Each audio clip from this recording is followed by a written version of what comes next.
Okay, here we go.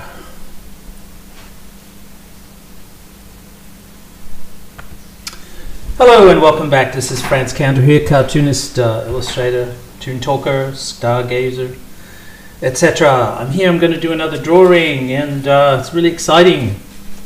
I'm excited about today. So, what am I drawing? I'm drawing, let's consult something from my childhood here. Consult the Encyclopedia of Space. You can see it's well worn. I'll turn to a certain part of the space program. Turn to the Soviet satellites. Sputnik 1, gone past Sputnik 1 into Sputnik 2. And the occupant of Sputnik 2, which is this little lady here. And that's Laika in her container. So let's have a little look at Laika. Oh, that's a heavy book. This is Sputnik 2. So Laika is in a container in Sputnik 2, and I'll show you some of those pictures in a second. But have a look at this massive Soviet rocket. That is the R7, which is magnificent. It's a huge, big monster of a rocket, and that was used to propel the little capsule, tiny little capsule with a doggy, which was Sputnik 2, which was the second satellite in orbit. Let's have a look at some of Laika's pictures. This is Laika. This is a nice, clear photograph of her beautiful face we're going to draw from. And it's her with her space harness on. Before they developed really a space suit of sorts. This was Laika, of course. I'll tell you about Laika's story in a moment. This is, I think, I don't know what number, but this is one of the other canines in space. I'm not sure which ones they are. They're nice little Pomeranian-style terriers. So this is a cutaway of Laika's space capsule, life-size. So she was put into this sort of a lounge chair situation underneath, harnessed in there. She had a little porthole, although actually I don't think the porthole carried through to the external of the spaceship, which is a bit of an annoyance, I'm sure, for her. This is this kind of spacesuits that they were considering developing for dogs at the time. So it's based on cosmonaut pressure, sensitive pressure and fluids and all this sort of stuff. This is a beautiful, I think this is a print or a stamp, I don't know what this is, of Laika based on that photograph. And you know, her part in the Sputniks, Sputnik 1, 2 and 3. This is another shot of Laika in the pardon me, COVID safe, in the space capsule setup. It's just, I guess, to fit her out, make sure that she's comfortable. She looks pretty comfortable there for the moment, doesn't she? This is her being strapped into her harness. This is her looking, you know, what have I gotten myself into type of thing. So it's very interesting. Another thing too, that for some reason they put a lot of the padding on the outside, but not so much on the inside. Don't know what that meant. This is these are just various designs that they've tried to outfit dogs. This is her being fitted out again. This is a sculpture of Laika, first dog in space, and you can actually visit it, and that's with her little harness, of course, and a little Pomeranian tail. Beautiful little dog. And it's a monument to Laika, the space dog, Moscow, Russia. Laika was the first animal in space. She was launched aboard the Soviet Sputnik 2 spacecraft on November 3rd, 1957. Laika means husky or barker. She was contained within a sealed cabin with a food store and an air conditioner. Soviet propaganda at the time maintained she survived for about a week, but in fact she died after just a few hours due to overheating and panic. The spacecraft was not designed to be recovered, and of course it burnt up as it re-entered the atmosphere on the 14th of April 1958, 162 days after its launch. So, died of panic and heat exhaustion, even though she had an air conditioner. Kind of tells you what she's endured, what she endured in her last moments of life. Poor little Laika. So this is it aboard a spacecraft, I think. I don't know if that's the actual spacecraft, because the engines look a bit small. They don't look like the same ones. But you often see this sort of cutaway, which kind of makes it look very harmless and benign. And she has a porthole. See, she's got a porthole, but the porthole does not face out. It only faces inside the capsule. So, poor little Laika. This is Sputnik 3. You can see there's a porthole there, actually. What if... it's interesting. That's Sputnik 1, of course. So, yeah, she looks very harmless, and she's a beautiful little character. Beautiful little dog. That's a commemorative, I believe that's a commemorative stamp for the Sputnik program. So let's go back to her clear photograph, and we'll do a nice drawing, hopefully do her justice. It's a beautiful character. All right, let's go. Trying to work out a little composition, and I'm trying to incorporate this porthole idea, the window idea. I've actually got this little guy from The Secret Life of Pets to inspire me. I love the way that his eyebrows, one up, one down, and of course the floppy ears. The dogs don't have eyebrows per se. They have shapes, but eyebrow shapes, but they don't really have a lot of eyebrows. But we'll talk about that later on.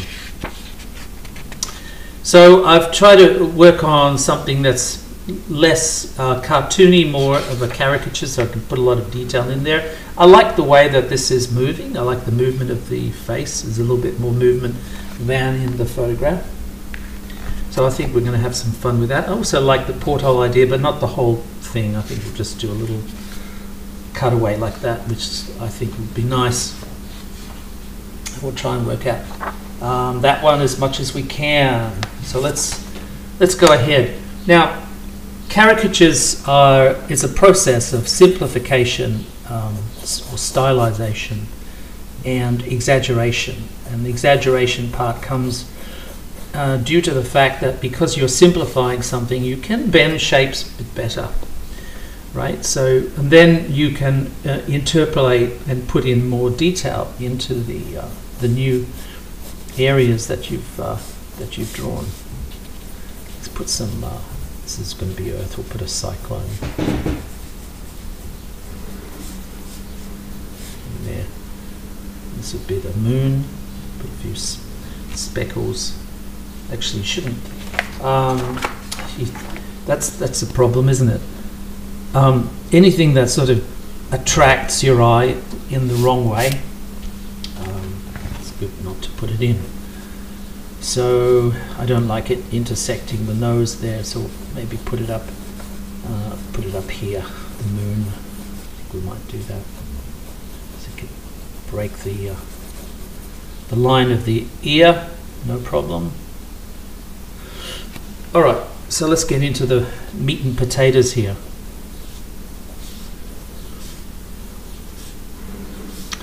So why have I chosen Laika? Laika is actually a very inspiring superhero who's a dog. She's an inspiration for a lot of doggies. Reminds us of she actually reminds us quite nicely of Superboy's dog, Crypto, and she's got a beautiful face, gentle face, a lovely personality. She looks like she doesn't get angry or anxious usually. Of course, you know, that changed obviously. You can't sugarcoat this. It's a terrible, terrible story, and one that really upset a lot of people. Till today, it upsets people. So, you know, there's nothing you can do about that. It's the early days. It was a space race on, and there were early days, and you know, both America and Russia were cruel. America were cruel to monkeys. Let's face it, chimps. I don't know if a lot of animals came back. So they did recover. It's actually very valuable to get them back, because then you can study the effects that you know, weightlessness, etc., and gamma rays and all this sort of stuff have had on the subjects. But Laika, unfortunately, was not one of them. So, and she didn't even have like a humane ending. So there was no like a gas cylinder that was introduced. If anyone tells you that's what happened, they're lying. Everything in space has a they call it a payload. So anything like that would have been a bit unnecessary. So it was completely unrecoverable as a space capsule, as a project. And for that reason, it's, you know, it's a sad story. It's a sad tale. But I love her. I've always loved her personality. I've loved her personality when I've seen her in videos. You can see her in documentaries and things. She's a very gentle soul. So caricatures, you look for landmarks, you know, big ears, big nose, big eyes, big this, big that, and you pick on them and you work with them, you exaggerate them in order to get the likeness. Dogs, horses, animals, cats and things like that. I drew a lot of them, but you've really got to adhere to a lot more details than on a human head. There's markings to consider. There's the relationship between all of these different elements. It's the same thing as you know, doing the caricatures of a human. You focus on the eyes, the nose, and the mouth. So the eyes, the nose, and the mouth, and the relationship between each. Remember, everything is linked by muscles and tissue.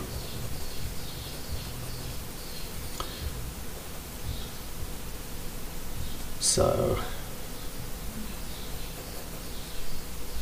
it's got lovely, I can exaggerate the ears quite nicely because it's got a nice sort of balance, and I'm streamlining her a little bit, but I'm going to be looking for a lot of the individuality of her expression, and you know, her details and things, some of the details that make up Laika. So I want to capture some of that as much as I can. The dog ears are very strange. Every dog, I mean every kind of dog has a different shape of ears. There's a general anatomy to them, but you know, and a lot of the anatomy is hidden by the fur, both inside and out. So she's got lovely ears, and I want to sort of do them justice. Got these, of course, terrier ears are beautiful. You know, they're very alert. They always look alert. Different to sausage dogs, of course. They have a different. There's lots floppier. I love sausage dogs.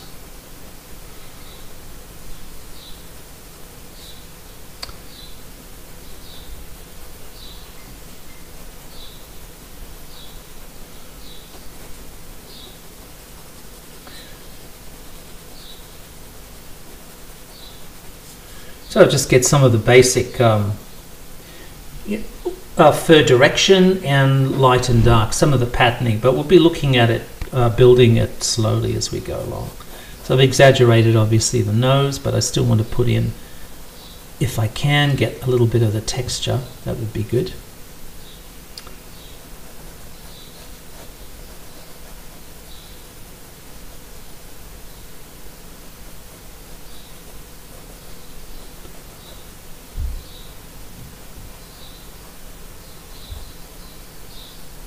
So they have a, definite colouring. I don't know, there is a colour picture of her. I might sort of glance at that, but I think we can get away with most of the patterning in the tonal stage rather than choosing colours.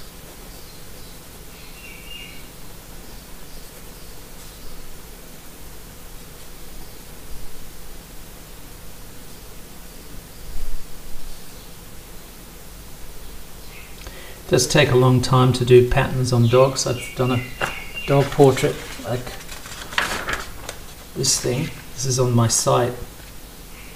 This is actually, if you want to look at my dog portraits, I've done a lot of them. Doggo.art is the place to go to. And there's a lot of this patterning. There's a lot of drawing in that. So we'll talk more about that in a second. Thankfully, Laika's got very little of that, so God help me if I was drawing a Dalmatian. My God, it would take such a long time. So again, think about the geometry or the anatomy underneath the fur, right? Because skin and fur tend to smooth out a lot of the sinews and bones, the shape of bones that are underneath. But occasionally they're present, and that's something to remember to refer to. Also, it's the direction of the fur itself, right? So these little lines, pencil's very good with describing fur very nicely. Whiskers here are going to come down here, but I think they're going to be white over the muzzle.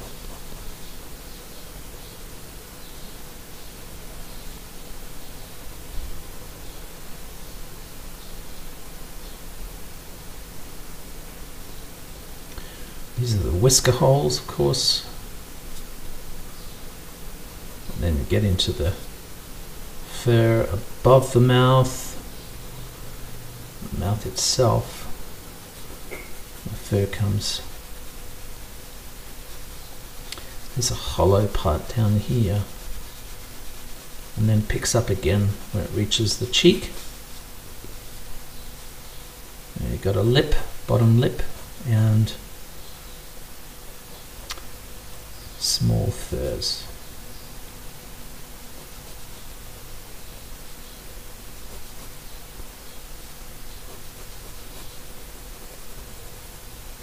Bit of shine. Right, so that'll be the whiskers coming down that way, and we go for the underneath the jaw.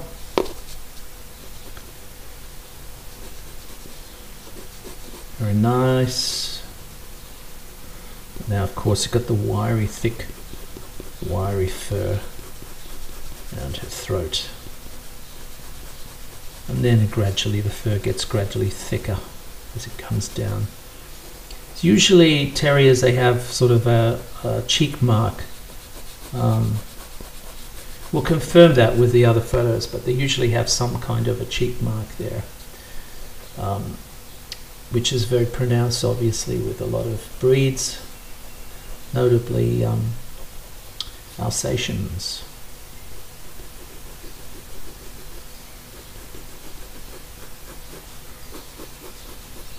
how beautiful pencil is to describe fur. You know, dogs are such a lovely subject to draw. I really enjoy it, and I never get tired of them either. They have beautiful expressions and poses, and they're just full of life. Unlike me, well, we're all a little bit worn out at the moment. We've gone through the crucible down here in Melbourne. So I'm putting a lip on the porthole. This actually should be a reflection, but we'll see what we can do.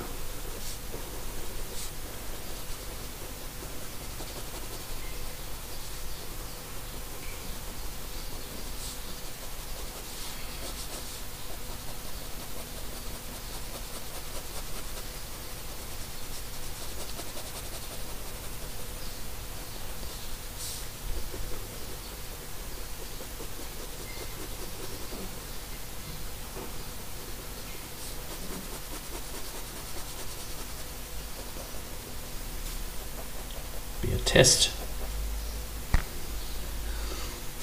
So that actually should be in front. Should be like a reflection.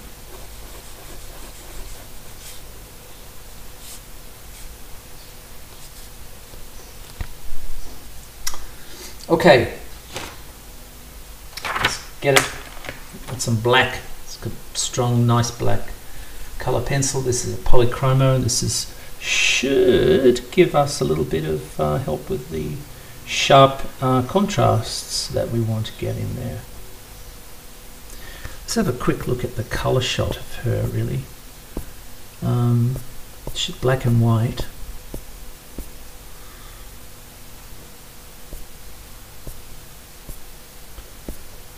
Yeah, it's black and white.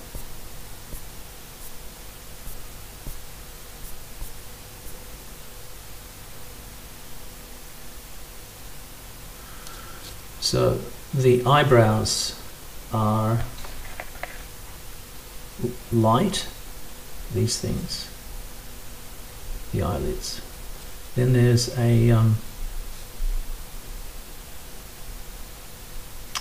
just lighten them. Then there is definite darkening here.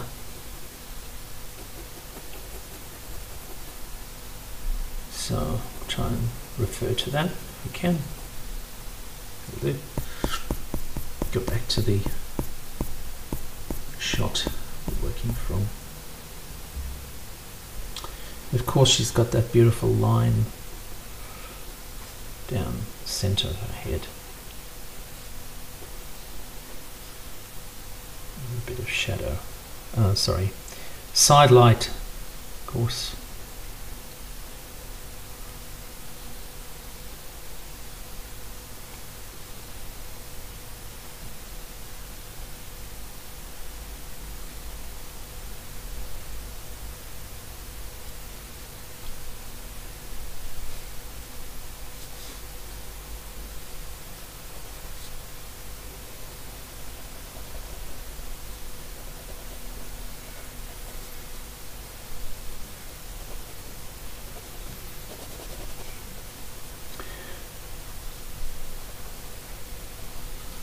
So dog portraits, that, you know, the best way of handling them, think about them, is once you get the basic shapes down, you concentrate on the contrasts. So if you can enhance the contrasts, the shine in the eye, etc., you know, you tend to make it more dramatic, and that's what I think makes a good portrait for a dog. Humans can be a little subtle, a little bit more subtle, but I think dogs generally, they need to be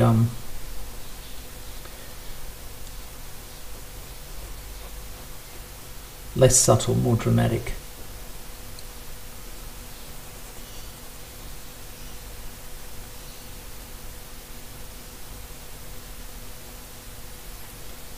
think about the anatomy of the eyes, you know, where they all have pupils, of course. They're round pupils, like ours, usually. I think maybe foxes have slit pupils. I think most dogs have round.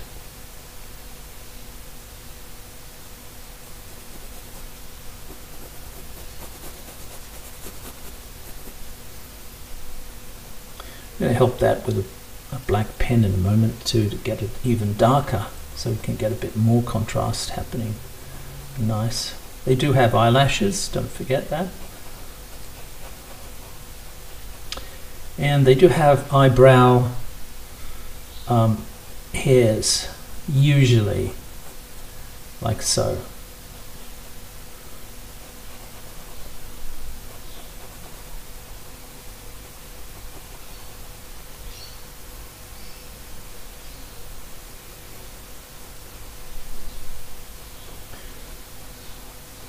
So the skin pattern, I think, the fur pattern refers to the colouring of the skin usually underneath.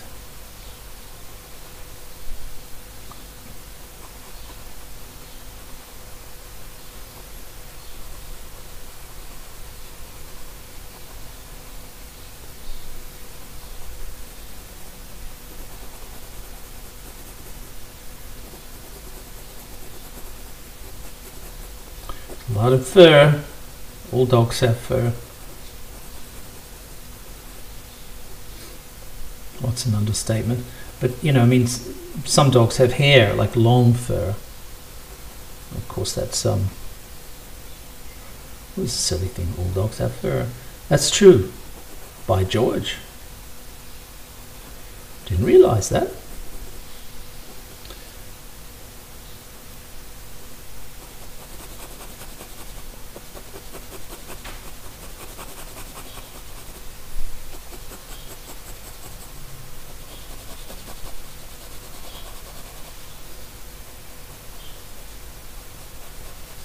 So always pay attention to the direction. Look at the photograph, look at the dog. You know, the direction of the fur. It's very important, that hair, that flow of fur across the form shows three-dimensional, it has three-dimensional referencing.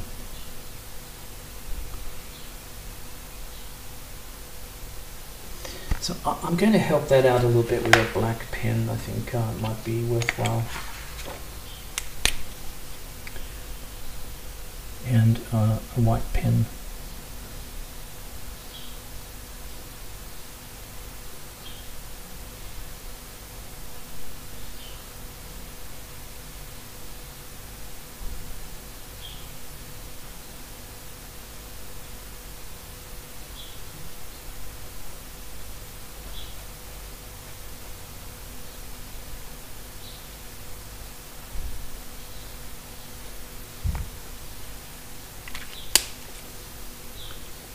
I don't know how that's coming out, but let's get those reflections happening. Oops.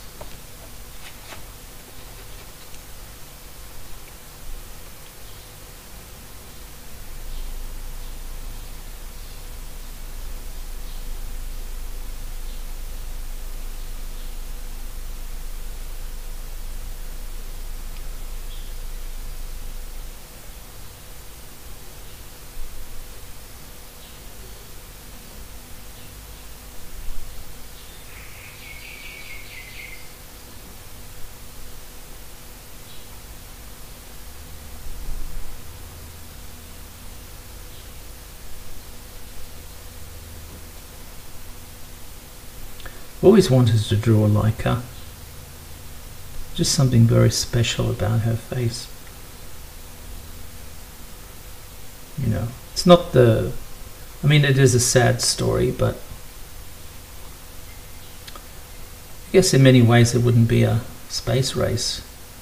There wouldn't be a space program for anyone without her sacrifice. You know, so it's sad, but I guess in the scheme of things it's probably necessary.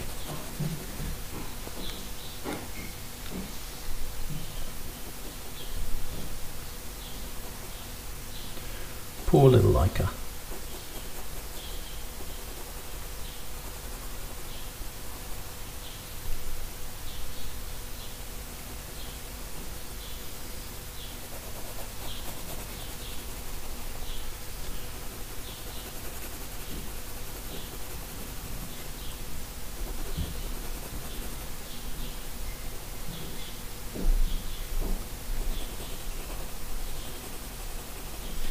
So every dog has a personality, and this is something that's challenging, of course, and it's nice when you can kind of get that. A lot of the paintings that I do of dogs,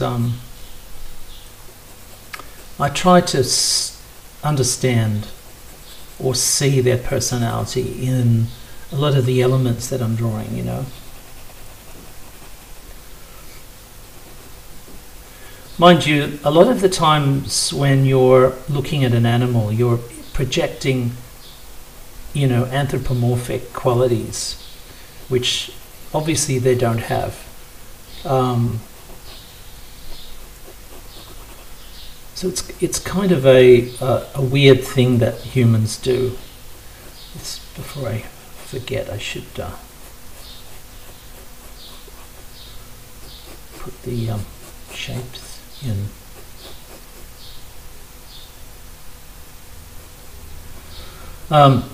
We anthropomorphize the world that we live in, and the animals that we care for.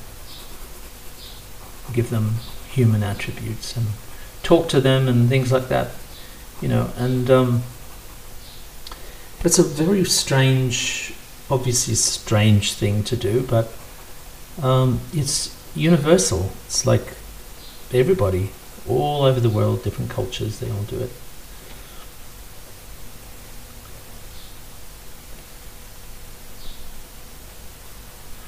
I don't know, it's something in us, I think, more than the animals. We tend to project and to, because we work in such narrative contexts, stories, our world, our belief system, everything is to do with stories, and that's how we communicate, and that's how we entertain ourselves, etc. So I think it's only natural that we carry that through to everything that we meet, every animal that we care for.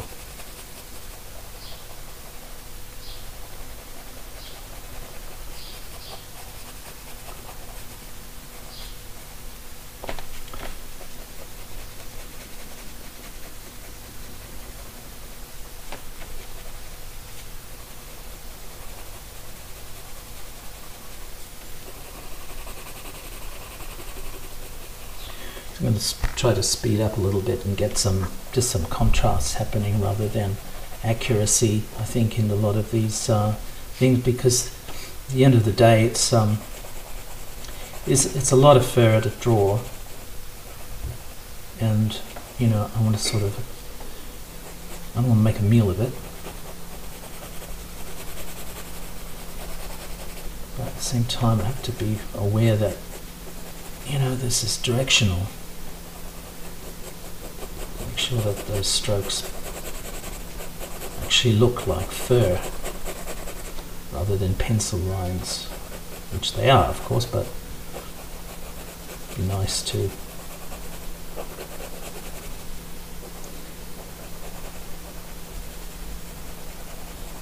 This textures, when you're drawing textures, you draw in a way that describes the texture of the thing that you're drawing, but sometimes the actual materials themselves have a texture. So that could could be a good thing or a bad thing, depending on what is the ultimate aim. See, there's a rough texture of the paper, and bringing that out with the pencil.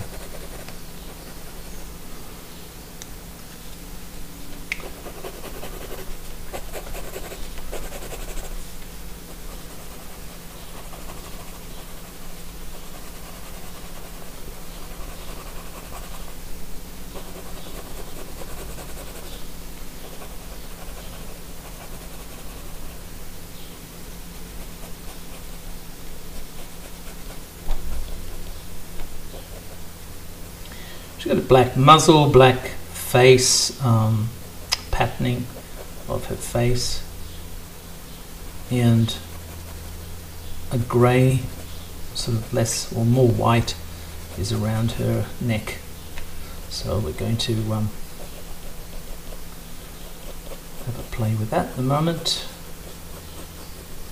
Just get some of this, try to make the shadows work for me if I can.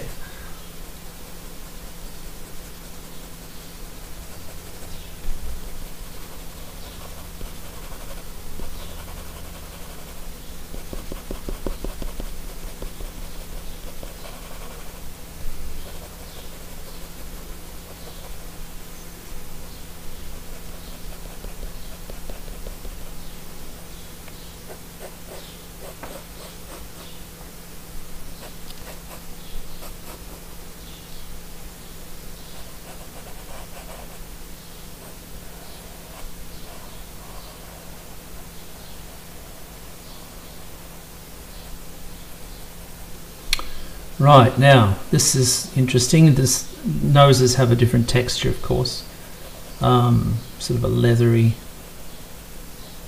and they always usually have pores that are quite coarse and visible.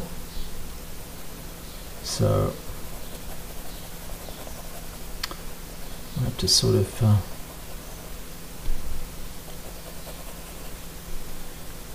make that appropriate, I think, as much as we can.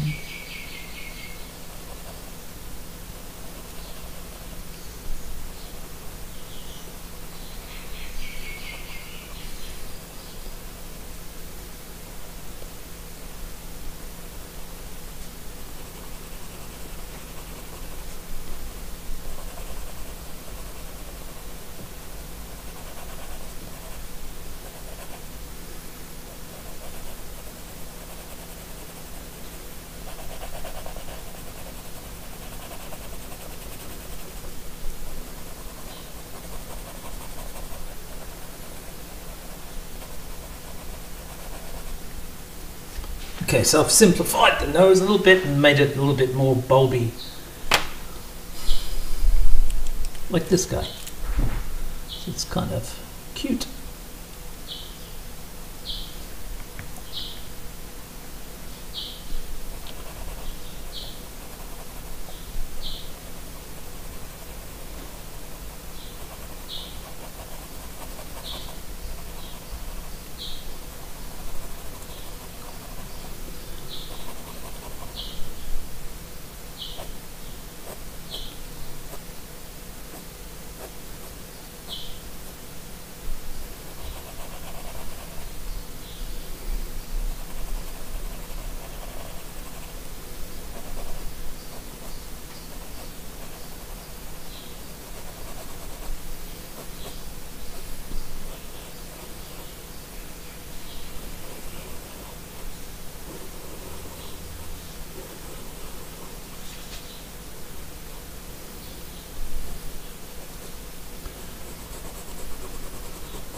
the direction over here, follow that. Just, you know, build up the contrast a little bit, the shadows, the right amount of light and dark in that area, because it goes a little bit hollow in the, there's a bone there, beginning of the cheekbone. And there's a muscle around the eye, of course. Then you go into the cheek itself, which are very powerful muscles.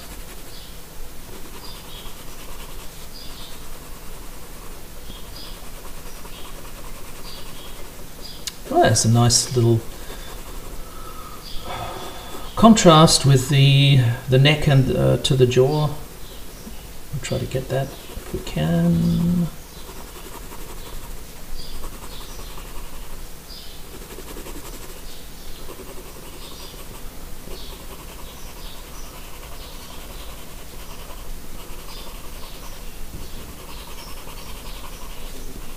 Good.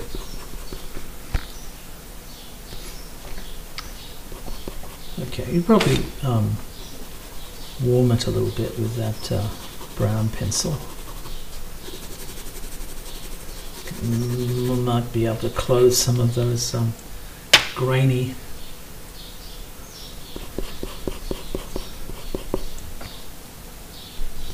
paper textures.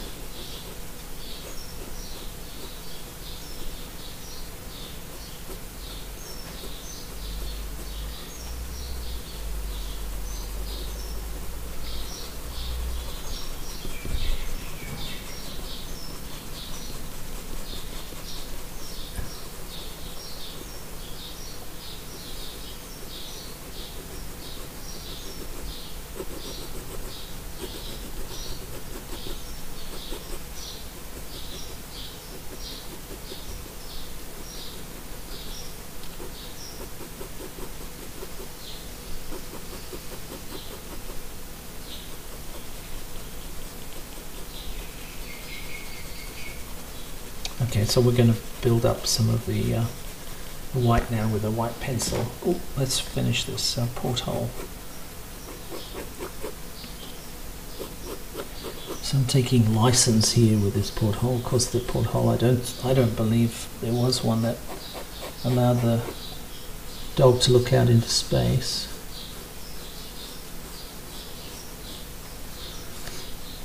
I think that there was one inside her container.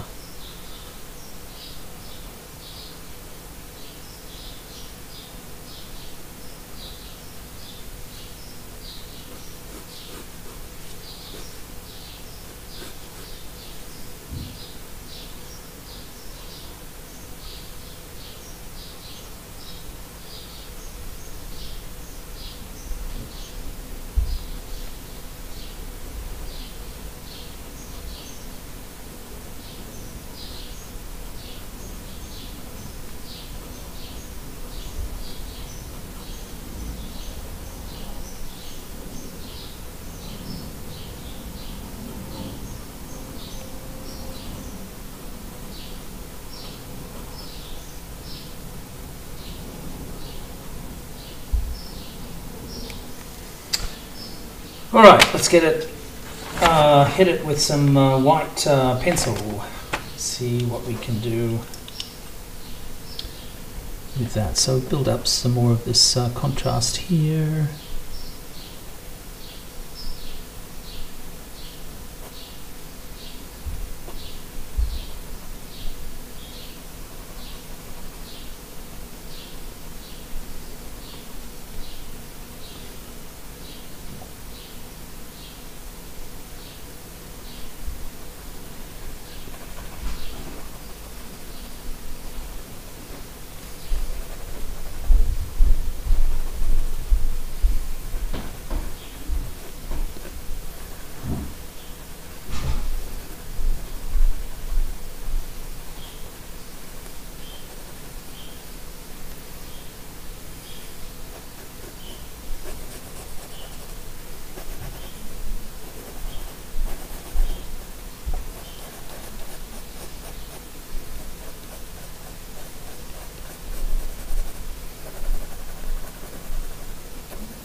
We'll get this, hit it with a white brush in a moment and really help out with this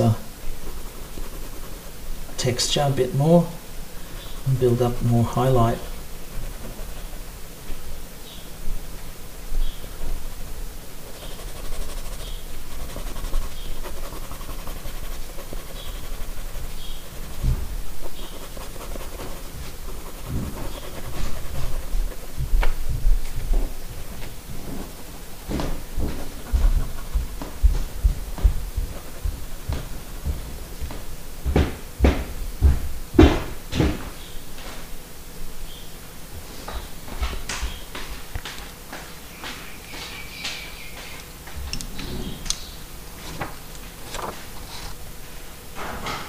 Actually, it might be before that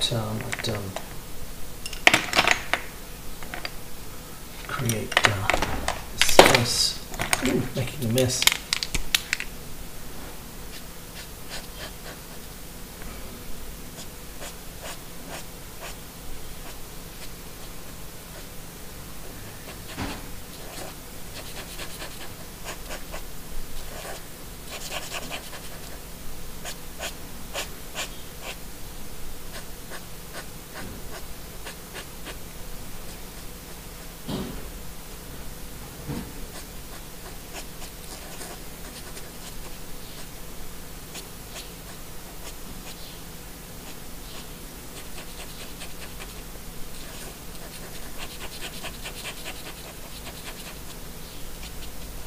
I don't know why I'm cutting around the stars.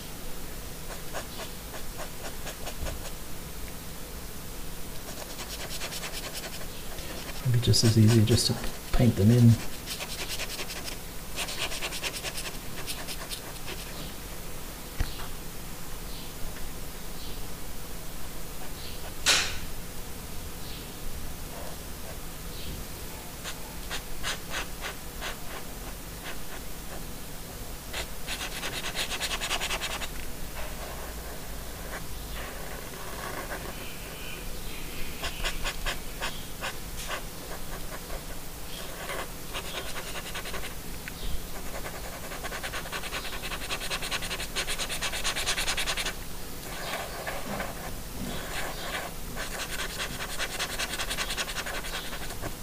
Oops.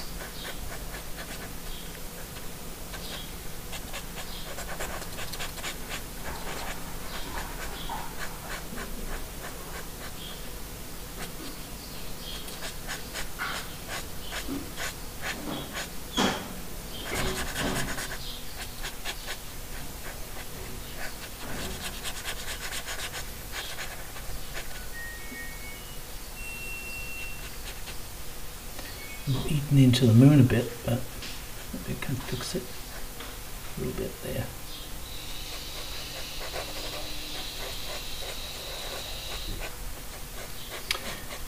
It's like shaking a ketchup bottle.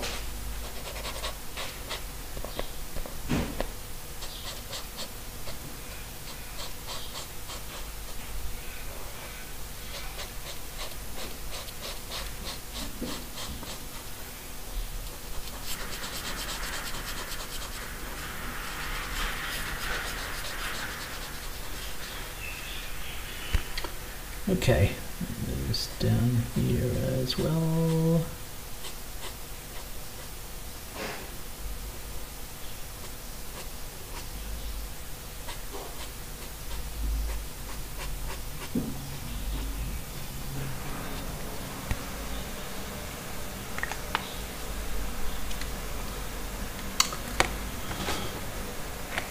Okay, let's push on, shall we?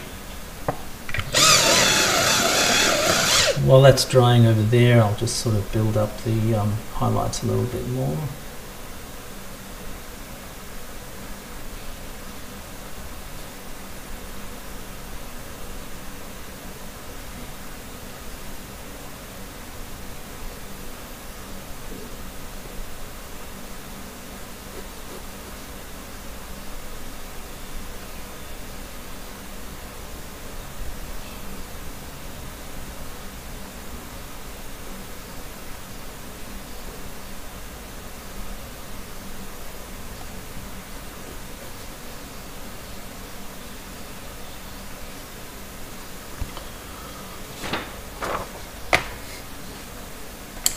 Right. It's another marker. This is a Posca brush tip marker, and you've got to pump the pigment from the other end down into the brush itself. Let's get a bit more pigment happening.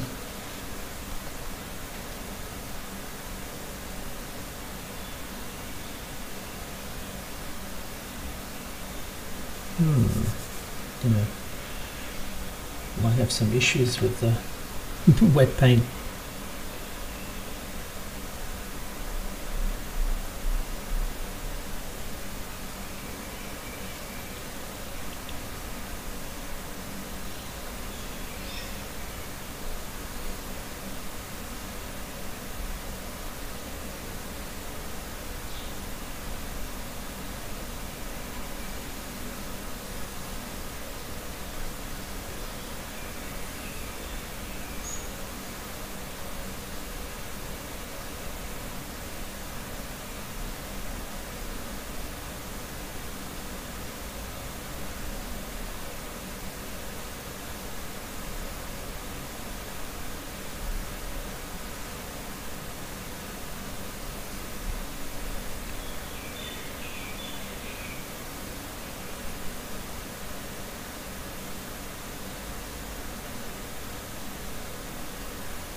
Yeah.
Brave little dog.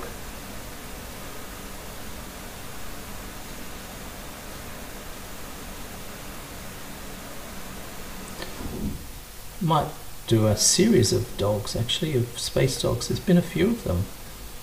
I didn't realize that till last night. I was doing some research.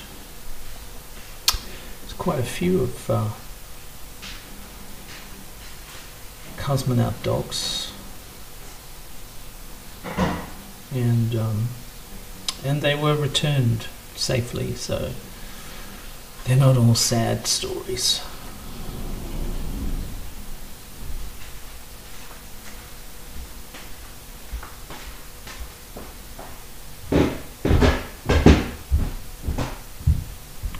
Cool. All right, let's try and get some more contrast in there. Just a little bit of we need a little bit of contrast still, I think. So we'll try to establish that with a brush pen.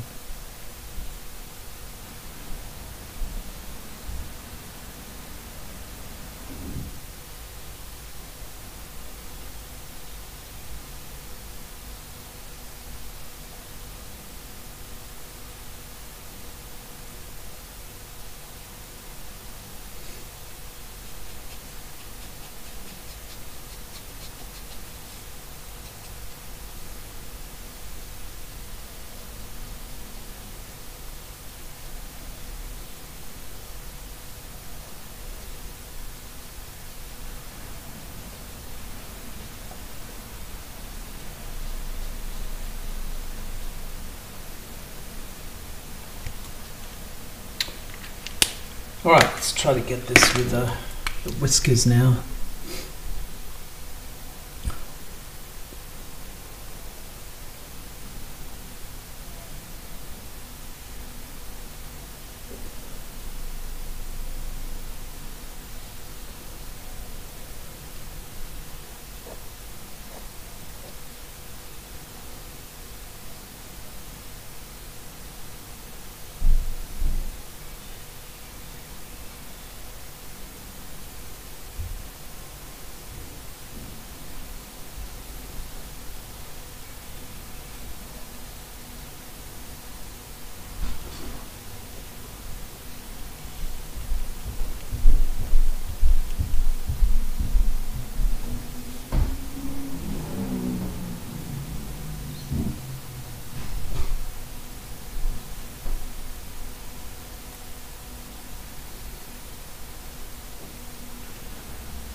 Alright, I think that's probably all I can achieve at this stage in the tone drawing. I think we've done quite nicely. You know what, one thing I might do is just help out this shadow a little bit stronger, I think.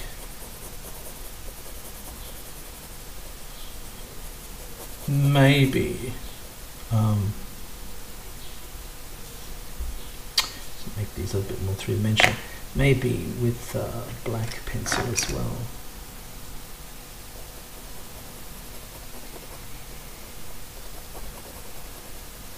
Just a bit.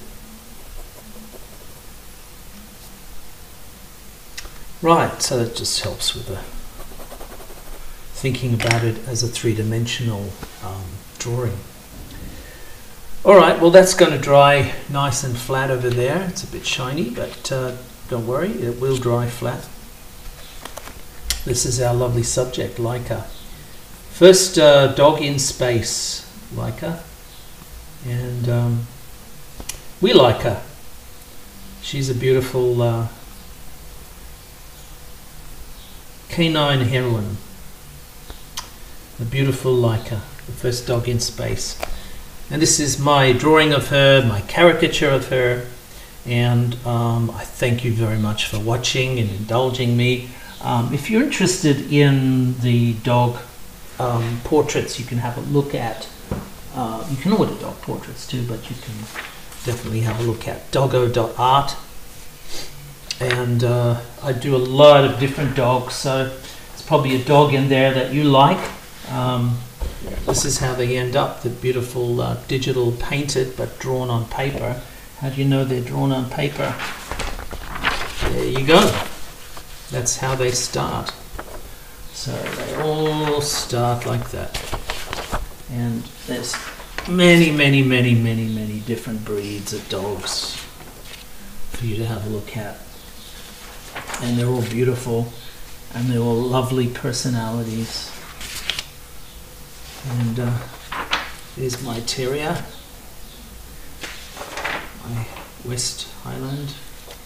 So, you know, old dogs and young dogs and rescue dogs and, you know, fuzzy dogs and funny dogs. Different kinds. There's so many different breeds, so many different portraits that I've done over the years. These guys are particularly funny. The Cavaliers, of course. Got bulldogs, and there's so many of them. So many. All beautiful, aren't they? Here's a particularly nice one. Some beautiful terriers. So they have lovely personalities, these guys. So beautiful, such beautiful personalities. Yeah, even strange expressions like that. So they start out as pencils, and then I paint them, and that's what they look like painted. So if you want to go to check them out on doggo.art is the name of the the site. Let's see if I've got it back again. I don't want to put it down on wet paper. There it is, doggo.art. Instead of .com, it's doggo.art. So you can check out the full gallery. Over there, and this is Frantz Kantor telling you woof, which means I'll catch you on the flip side. Bye-bye.